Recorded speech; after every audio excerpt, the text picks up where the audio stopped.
Okay, end of the episode. Here's how I saw it go down. They blamed all the problems on Timmy. Made it his fault that he wasn't sharing. And only minorly blamed Chloe at the end. That is not what a good storytelling for a kid should do. Now, yes, her backstory of wanting to make everything better by doing good deeds is admirable when it's on a regular scale.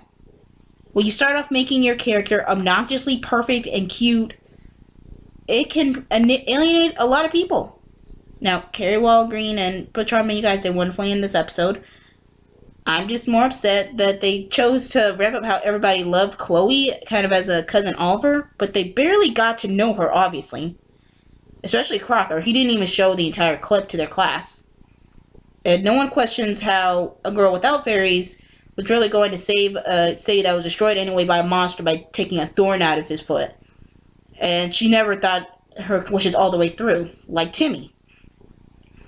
The fact that she was so perfect for her, we never saw her parents, so we don't know where this feeling of helping an inadequacy comes from, which is really strange. And I'm really upset because now, in this episode, Cosmo and Wanda have shown themselves to be more negligent of both Poof and Timmy now that they and everybody else are obsessed over Chloe. Let's see, they willingly left him several times to go hang out with the new girl. Reminded about how great she was to his face, which everybody keeps using him as a comparison to show how great she is. I don't know, they sent him to the farthest planet Earth instead of taking him to a planet, took him in the middle of the Earth, left him to die, and was more concerned about their duck faces and phones, which is really annoying in this episode. Like they're trying to stay hip and relevant, and it's not working. And they're more than willing to use that as a threat to almost kill him to get him to comply. Several times, but then when it's Chloe in trouble, they drop everything to help this girl they don't really know much about, other than briefly hanging out with her and sure giving them coupons and gift certificates and lemon squares. And the question is, where are they getting the money for this? What is she doing to get this?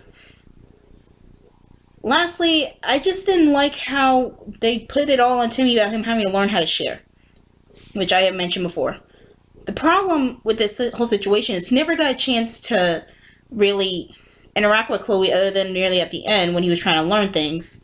And it's obvious that with Cosmo and Wanda, they're not doing their job because he's still miserable. And he is blatantly pointing out the only thing that makes his life worthwhile are fairies. And it seems like Jorgen and the entire world are trying to yank that away from him, so he'll be continuously miserable. I don't know if it was maybe for his jerk nature throughout the last couple seasons, or if the writers really thought this would be funny, because it's not. In fact, it's downright irritating and cringing to watch. Lastly, I just have to say no, it did not get better. And in fact, I'm sad to say this is the last. I'm glad this is the last season. Because it's clearly shown the epitome of seasonal rot. Worse than Sparky. Almost worse, actually. And we still haven't seen Poof in this episode, so we don't know what happened. Even though he is in the opening credits. This episode left a bad taste in my mouth. I'm not sure if I'm going to watch the rest of the season. I may read about it. But if I do, I will let all you guys know what's happening. Okay. On Theory Veronica, out. Hey, did I mention I'm the voice of Reverse Falls Mabel? Come check out my video here.